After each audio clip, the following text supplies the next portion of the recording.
ever from Ford. See your Ford dealer today.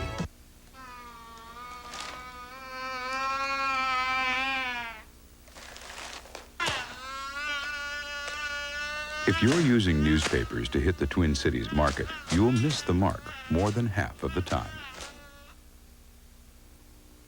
Television, on the other hand, always makes an impact. TV advertising, twice the audience of newspaper, twice the impact. We all know couples like this. She's chic, Avant. Oh boy, I love chicken. I love it any way I cook it. But you know how I love it best of all? When I serve it with cran fruit brand sauce from Ocean Spray. Crisp, tangy cranberries and sweet crushed fruit. Hey, it brings a cool, refreshing zing to chicken everything. Delicious. So next time you think, how do I make my chicken tasty? Think cran fruit from Ocean Spray. Chicken and cran fruit, my favorite combo. Dish it up. This is something different. The body panels will never rust. The seats can be arranged to seat up to 7. And ask yourself, have you ever traveled like this before? Meet the new Family Lumina APV. When it comes to new ideas for the family, nobody's winning like the heartbeat of America. That's today's Chevrolet. The nation hails a great American. The Big Twin is back at Hennepin Pizza Hut restaurant. KIMT, Mason City. Thousands cheer the big taste of 2 burgers, lettuce, cheese, and Big Twin sauce. Hundreds thrill at the specially seasoned crispy curls. Yes, America, the Big Twin is back, but only at Hardee's. And right now, you can get the Big Twin and new crispy curls for an incredible $1.99 plus tax. That's right, $1.99. So hurry to Hardee's. From WCCO Television, the community's first choice for news in the 90s. This is Don Shelby, Colleen Needles, Mike Fairborn, and Mark Rosen. And this is the 10 o'clock news. Good evening, everyone. Leading our 10 p.m. report tonight. In North Minneapolis tonight, a young boy lost his hand and nearly lost his life. The 5-year-old lost his left hand when he lit a large firecracker called an M80. The explosion happened this afternoon in the boy's home at 716 31st Avenue North. A mail carrier happened to be nearby and quickly saved the boy's life. But the accident raises questions about why the parents had M80s in a house with small children. Mike Walsher has our report. Please. Ken Sony had finished delivering mail this afternoon when he pulled off at 31st and Lindale North to have a bite to eat. As Sony sat in his mail truck at this Super America, a woman came running up to use the phone, shouting that her child had been injured. Sony fired up his truck and drove to their house about half a block away. As he ran up to the house, he saw a 5-year-old boy in the window of the front porch. Here this little guy was sitting there standing, his hand's gone, bleeding, and bouncing the remains of what was there on the window. I went, oh, Jesus, you know. Sony says he grabbed a rag and tried to stop the bleeding. He applied pressure to the boy's arm to reduce the flow of blood. He kept on asking me, he says, can you put my fingers back on, you know? I'm going, I says, we're going to get a doctor. He will do the best he can do, you know. And he said, well, can you fix my hand? I says, I don't want to see a doctor. And I says, oh, come on, guy. I says, you know, you're going to be okay. You're going to be okay there. An ambulance rushed Tony Bricker to North Memorial Medical Center. His left hand could not be saved in surgery. Tonight, family members arrived home from the hospital and said that Tony had gotten into some M80 firecrackers left over from last July 4th. He lit one with a match. It was very scary and very heartbreaking. What are your feelings about having had M80s around? Oh, I regret every minute of it. I wish they would have never been here. Olson says members of the bomb squad also removed what appears to be a homemade bomb from the house and will question Tony's stepfather, who's in Lino Lakes Correctional Facility on another charge, about that device and about the M80s. I'm Mike Walsher, WCCO Television News, North Minneapolis. Tony Bricker underwent 2.5 hours of surgery at North Memorial Hospital. He is in stable condition tonight, and his mother tells us he'll be in the hospital for about 1 week.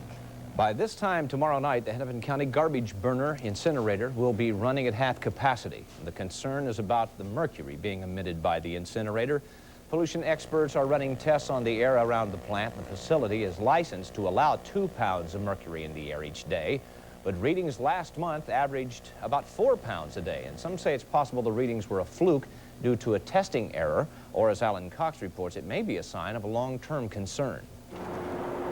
These giant metal fangs hold 3 tons of garbage in a single gulp, but the mercury that caused last month's high readings may have been hidden well inside. State pollution experts say it may have been only a few pounds of button batteries, the kind that run hearing aids, watches, and cameras. We're relying on people to get the word and to start pulling those things out of their waste.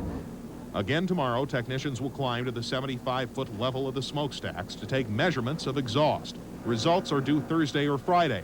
Until they come in, one of the 2 burners will quit taking trash tomorrow night, and trucks carrying 500 tons of garbage a day will have to head for local landfills. We think we have the most modern of all of those facilities and that this is the safest place to bring the garbage, so I think it's unfortunate. Experts inside of government and out say there's not much risk in the short run from the levels of mercury recorded last month. The danger would come in the long term. Protesters worry the burner will poison local residents over the course of the next few years. Politicians who approve the burner say worries about other pollutants, like lead, have been proved wrong. So now we're on to the new hot topic. I mean, as we put an old one to bed, we don't get any more media coverage on it. But even a state pollution official says there are more questions ahead for the incinerator, whether or not it passes this week's tests. Alan Cox, WCCO Television News, Minneapolis. And Hennepin County has recently begun a program encouraging people to have their button batteries recycled. Participating stores will accept return batteries and will ship them off to be recycled. If you haven't been outside tonight, you're not missing much except for some bitter cold wind. It looks like last month's cold snap is making a comeback. Matt Balo is here to tell us why we may need to leave the house a little earlier tomorrow morning. Matt? Well, Colleen, the wind we have outside right now is rather breezy, but it's going to be much windier by tomorrow morning as the leading edge of some Arctic air starts to make its way across the Twin Cities. Should be right around the morning rush hour drive. And as a result, wind chills tomorrow morning will be anywhere from 20 to 40 below zero. So if you're sending the kids off to school, bundle them up properly. And while tomorrow we're not looking for significantly lower than normal temperatures or a lot of snow from this storm system, it's going to be a real change over the past month, and temperatures are going to feel considerably different. Winter is back, as you mentioned. I'll tell you more about this developing storm later in this half hour. Colleen? Okay, we'll see you then, Matt. Tonight, one of the men expected to run for governor this year is out of the race. Senate Majority Leader Roger Moe announced today he thought he could beat Governor Perpich and challenger Michael Hatch in primary, but he said that it would have been a very dirty battle. To unseat an incumbent governor of your own party, especially one you agree with on most issues, requires an intensely negative, personal, and emotional campaign. Tonight, we asked our government reporter Pat Kessler to examine how this could affect the choice we have for a DFL candidate in November. Moe's departure leaves just 2 Democrats in the race, Governor Rudy Perpich, of course, and former Commerce Commissioner Mike Hatch. Those 2 will take their fight to the DFL endorsing convention this summer. The governor's campaign spokesman says it's too early to tell just where Moe's support will go, but party insiders predict a bitter fight over abortion. Like Roger Moe, Mike Hatch favors abortion rights. The governor, on the other hand, calls himself anti-abortion and may have to modify his stand to win endorsement.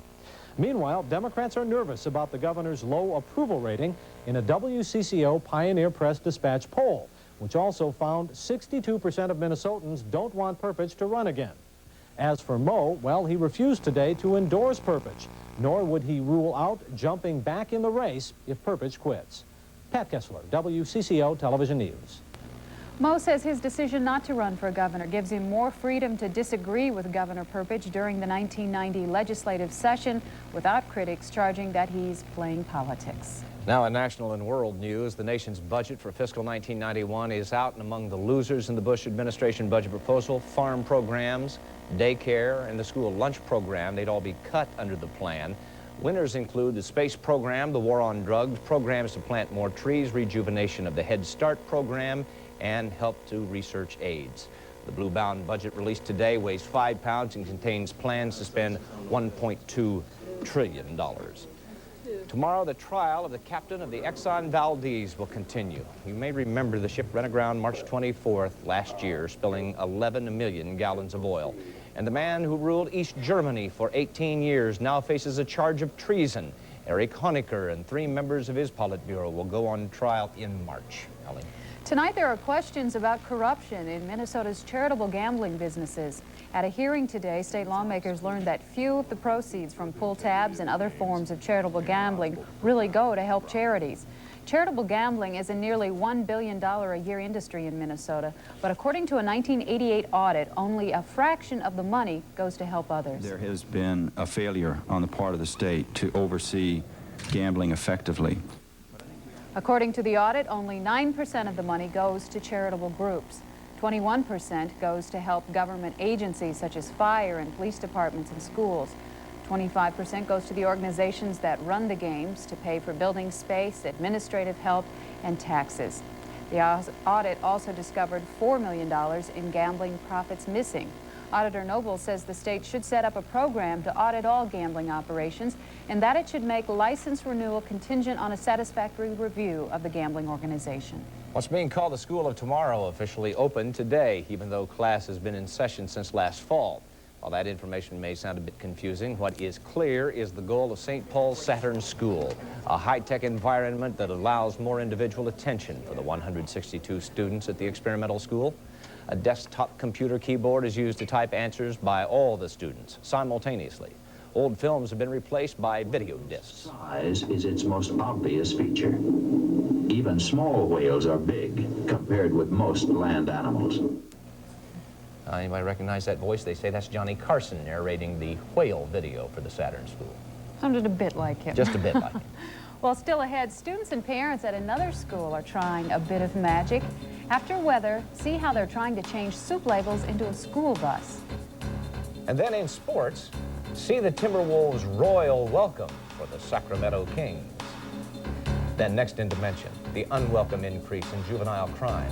We take you inside the juvenile system to see what happens to these kids and how their crime's life may not end there.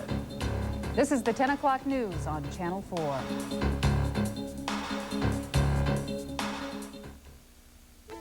Hey, Tom. Yeah. Special bulletin coming in. Oh, yeah? What's it say? Let's see.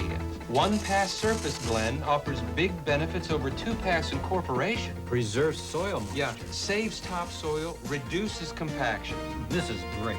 Hey, wait, there's more. Saves growers $3.30 an acre over two-pass incorporation. Hey, we gotta look into this surface blend. For full-season weed control with one-pass surface blend, it's Cannon for soybeans and Lasso for corn or beans. Now is the time to buy tools during Menards' winter sale. This 26-inch Sandvik handsaw is priced sharp, just $2.99.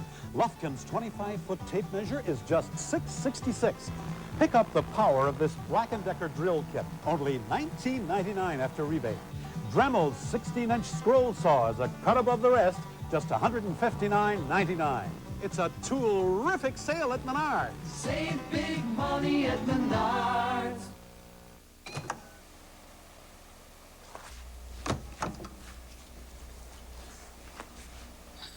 Red Baron.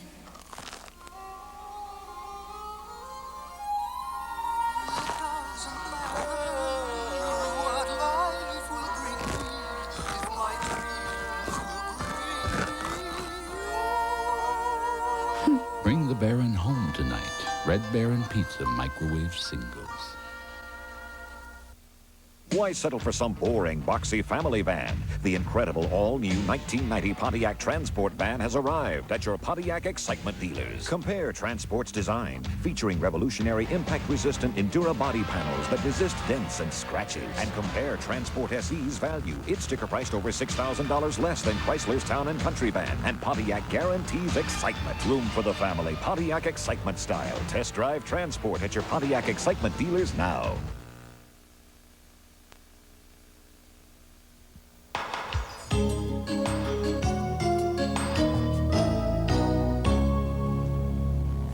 Tonight in Dimension, we take you inside the Hennepin County Juvenile Detention Unit.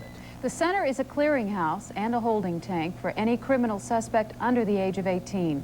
Statistics support the notion that crime in Minneapolis is getting worse. Crimes committed by juveniles are at an all-time high, and that makes the Juvenile Detention Center a very busy place. Over the past 3 years, the number of admissions at juvenile detention have increased steadily. Last year, more than 3,000 admissions total. But that is only half of the story. The crimes those juveniles are committing are more serious. Detention center workers say it was car theft, truancy, prostitution that brought kids to the facility in the past, but now they say it's drugs, guns, even murder. The harsher crimes by more criminals means a bigger challenge for those who operate juvenile detention. They walk a fine line between incarcerating dangerous criminals and caring for confused children.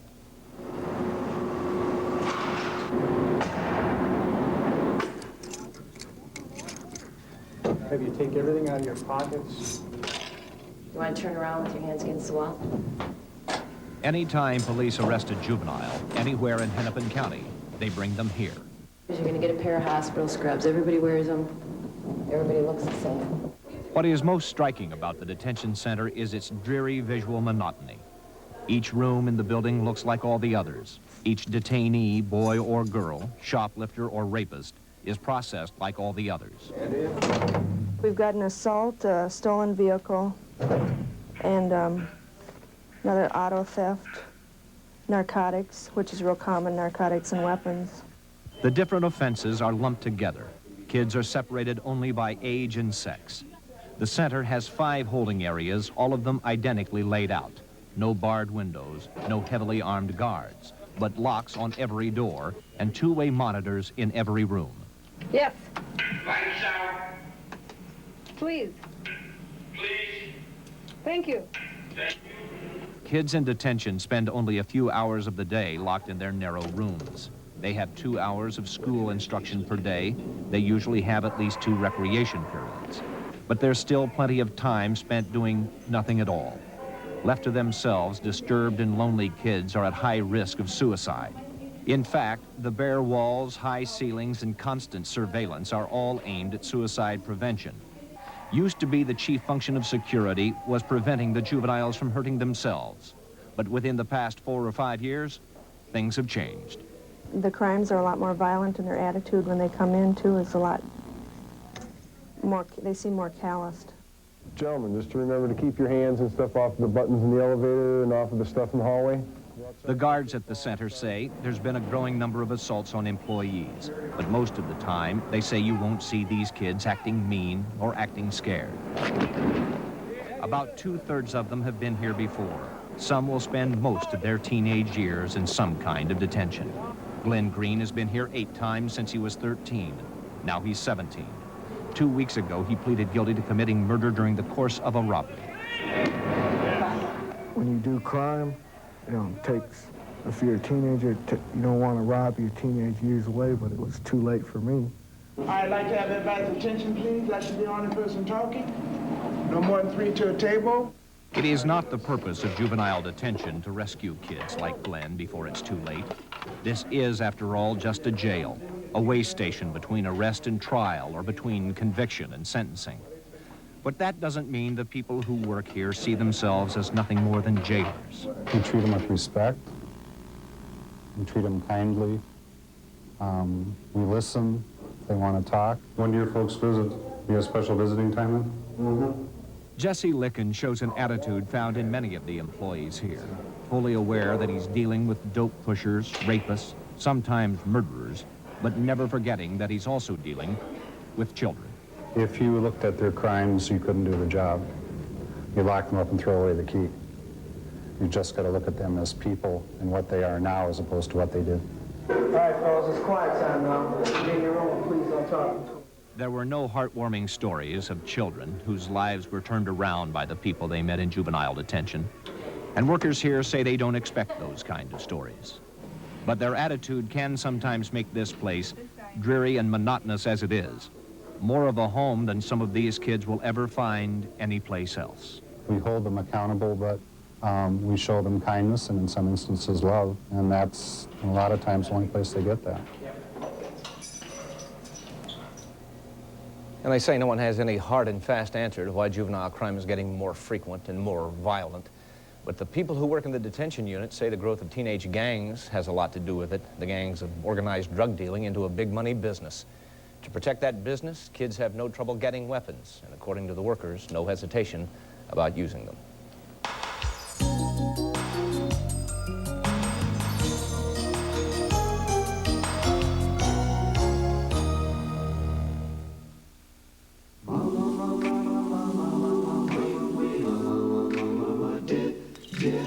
Out of a few essentials, this week at Snyder's, selected Kodak Super Life alkaline batteries, $1.79 a pack with coupon. 2 ounces of Neutrogena Norwegian Formula hand cream, just $2.99, and 12 ounces of Planters mixed nuts at just $2.99. So next time you run out of something important, run into Snyder's. State by 2 over Tech. Now in local sports, Mrs. Robin Clark won a close game of Pizza Hut hoops over her son Jeremy in the family kitchen. Let's go to the tape. Early in the game, Mrs. Clark was brilliant. This bank shut off the light, put her up by 10. Then Jeremy came back with a barrage of 3-pointers from the sink. But at the buzzer, Mrs. Clark's driving 360.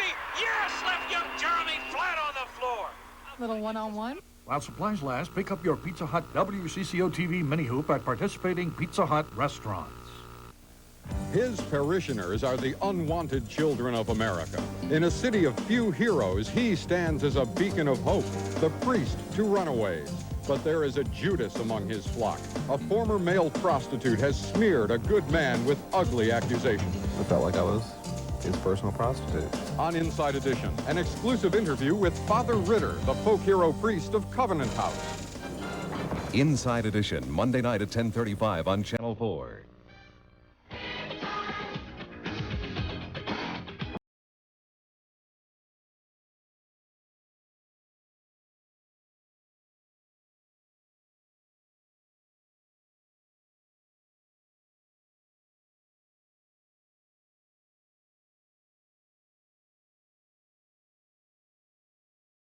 Matchup as the Gophers battle the University of Illinois. Thursday, February 8th at 7 p.m. only on Channel 4.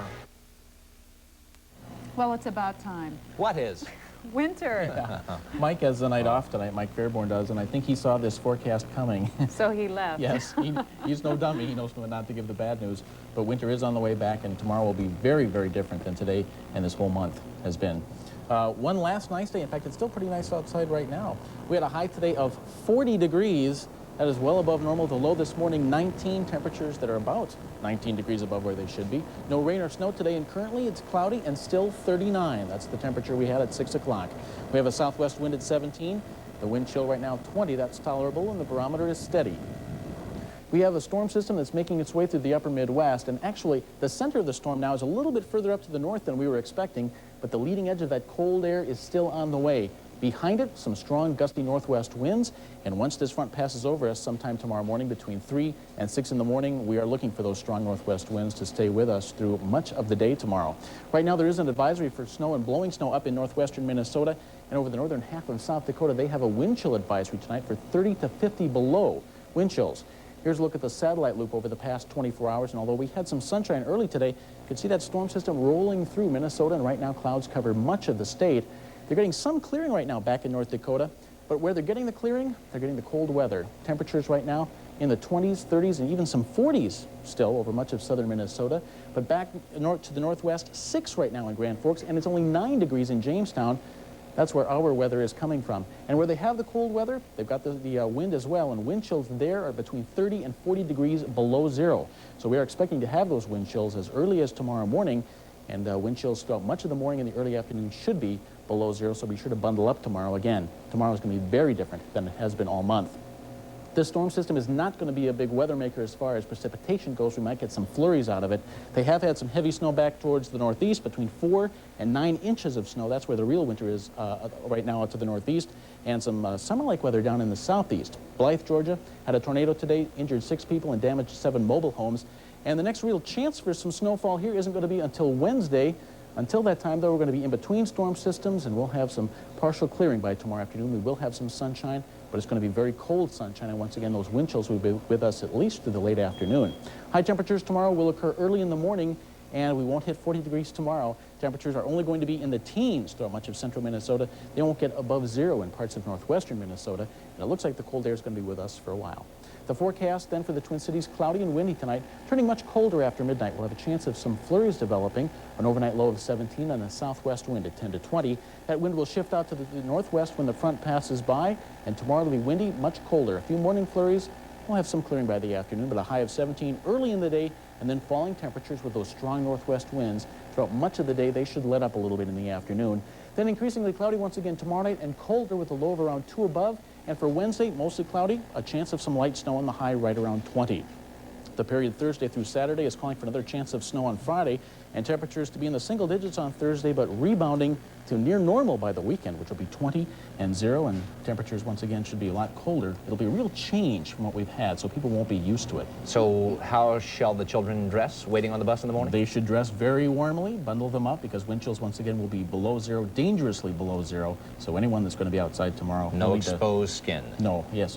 Frostbite should be a problem, or maybe a problem tomorrow, probably the biggest problem with this front. All right, thanks, Matt. You're welcome. We should mention that we had hoped to bring you a story about effort in Jordan to trade soup labels to get a bus, and we're sorry we're not able to bring that story tonight, but we will bring it to you. We will get that on. It's a good story of the people down in Jordan, the work they're doing there, and we'll have that story on when we get it together. We promise. Yes.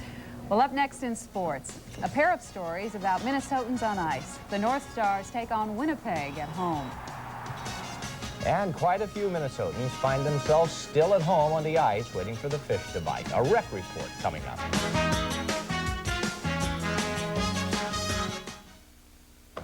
Welcome to the U.S. West Cellular time trials. To prove that mobile phone service from U.S. West Cellular actually buys you time, we're having two identical businessmen race to reach their anxious customer, Gwendolyn, at her desk. And the best time wins. Ready, set, go. Hello, Gwendolyn. We have a winner. Proof that with U.S. West Cellular, what you're really buying is time. U.S. West Cellular, making the most of your time. Winning the Northland over. Business has taught me a lot about value. No sense in spending a lot of money on something that's not going to last you down the road. Take my new car. There's a lot of hype about new family sedans this year, but I bought myself a proven winner. Ford Taurus. Great looking, room for my family, and my Ford dealer saved me hundreds on options like cassette player and power windows. Now get cash back or 4.8 financing on Taurus. Best Buy is changing people's minds about high computer prices by lowering them. Save over $200 on this Packard Bell 286 IBM AT compatible model with hard drive and multi-application Microsoft Works integrated software. Just $997. Or save over $100 on this Packard Bell IBM XT compatible model with a 40 meg hard drive. Just $797. Whichever you choose, you're going to save some money at Best Buy. Great news! Now you can enjoy your favorite pizza at your favorite place, home. Because now Pizza Hut delivers. You're just a phone call away from all those abundant toppings, 2 layers of cheese, and now delivered right to your door. Come on, what are you waiting for? Why is everybody always picking on me? Why? Because when you call Pizza Hut Delivery, you can get a pepperoni lovers pizza for just $8.99, or 2 for a paltry $4 more. And at this particularly low price, who can resist picking? And we will talk about the Timberwolves later on, okay, we promise. But first of all, we're going to find out how they did away on the ice. Well, they were back home here tonight. Back home. Don, Away. and this is a situation where everyone seemingly in Minnesota sports loves to be at home. Yes, because we win at home. That's right. 19-5-1 the North Stars are now after winning tonight 4-2. John Casey's last start was forgettable, except for Casey. He was pulled in the second period of that game in Toronto. Well, tonight back home. Casey was right at home once again. Winnipeg had only 3 shots in the first period, but this one by Dale Howardchuk tested Casey. He passed. Casey earned his 19th win of the season, 16 at home. As for offense, check out this 2-on-1. Mike Modano, he knows how to play this game. Over to Brian Bellows, 34th goal of the year for Brian Bellows. The Stars going on to beat Winnipeg. That final score was 4-2. And one other game in the NHL tonight, Boston over Montreal, that final 2-1. The Timberwolves broke their 9-game losing streak tonight, stopping the Sacramento Kings 109-91. Pooh Richardson continues his improvement. What a fan favorite. 20 points, 10 assists, Well, Tony Campbell chipped in his customary 25. Who capped the Wolves' 8th win of the season with a three-pointer at the buzzer, frustrating enough for one of the Kings to give punting a try again at the Dome. And how intense were the Wolves? Well, Pooh actually wanted the Kings called for a technical foul because of that maneuver. With the 109-91 win already in the bank, he didn't win his argument. The Wolves will host Seattle on Wednesday. Missouri and Kansas are at the top of this week's college basketball poll, followed by Arkansas, Michigan, and Duke. Now, 4 more Big Ten teams made the top 25. Purdue at number 8, unbeaten in the Big Ten. Illinois at 11. The Gophers moved up to number 19, and Indiana fell to 22. Illinois already with 3 losses in the Big Ten, experiencing life on the road at Iowa City tonight. Steve Bartow's three-pointer gave Illinois a halftime lead right there, but Iowa playing inspired ball, hanging in there with just about 2 minutes to go right now. Illinois leading Iowa 65-62. Illinois leading Iowa. Well, by halftime of yesterday's Super Bowl, the outcome was secure, and so was the 49ers' place in history. And if you don't think they are a dynasty, check out this 3-year record. The Niners went 13-3 in '87, losing to the Vikings in the playoffs, then followed with Super Bowl seasons of 13-6 and 17-2 this time around. With a 3-year record of 43-11, the San Francisco 49ers definitely qualify as a dynasty, especially in this day and age. They also qualify as a group of happy people. Owner Eddie DiBartolo, Coach George Seifert, and MVP Joe Montana led today's victory parade through the streets of San Francisco. And are they ever getting used to this scene? 4 times now, the Niners are making a habit of this. In fact, they were more chance of three-peat than we're number 1 today in the Bay Area. They're coming back at it again next year. And coming up next, Ralph John Fritz with an icy antidote to Super Bowl boredom on this week's Rec Report.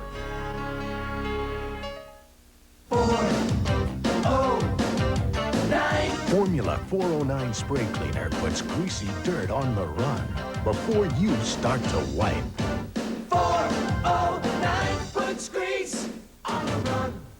Them lemons they roll, them lemons they bounce. I even seen a lemon drop. Them lemons smell so fresh and pretty, like lemon fresh Clorox. Them lemons smell so fresh and pretty, lemon fresh Clorox bleach. This body, it's the only one I've got. And I do my best to take care of it. But hey, I'm no movie star. No way can I always stay on the perfect diet or stick with the perfect workout program. I used to go around feeling guilty, but now I reach for nature-made vitamins. That way, I know I'm doing all I can to stay healthy. After all, I've got more to take care of than just me. It's the year-long statewide celebration. Get involved and do it today. Celebrate Minnesota. Everybody, everywhere, in every way. Celebrate Minnesota, border to border, we're having fun. Celebrate Minnesota, the year-long statewide celebration.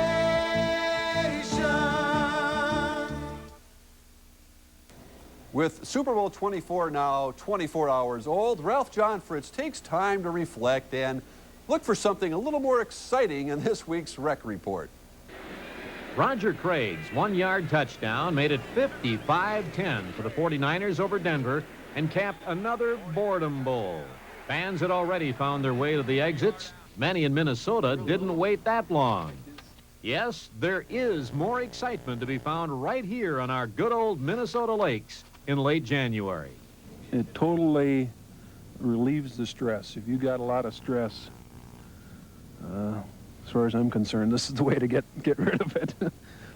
Hey, these folks get rid of stress in their own domes.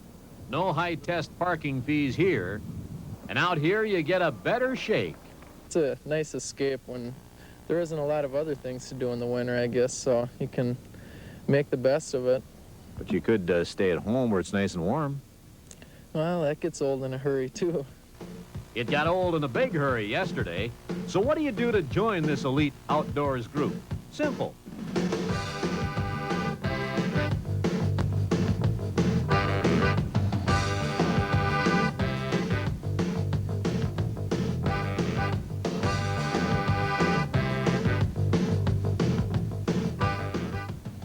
Well, that's it. So from my house to your house, may all your fish be world records.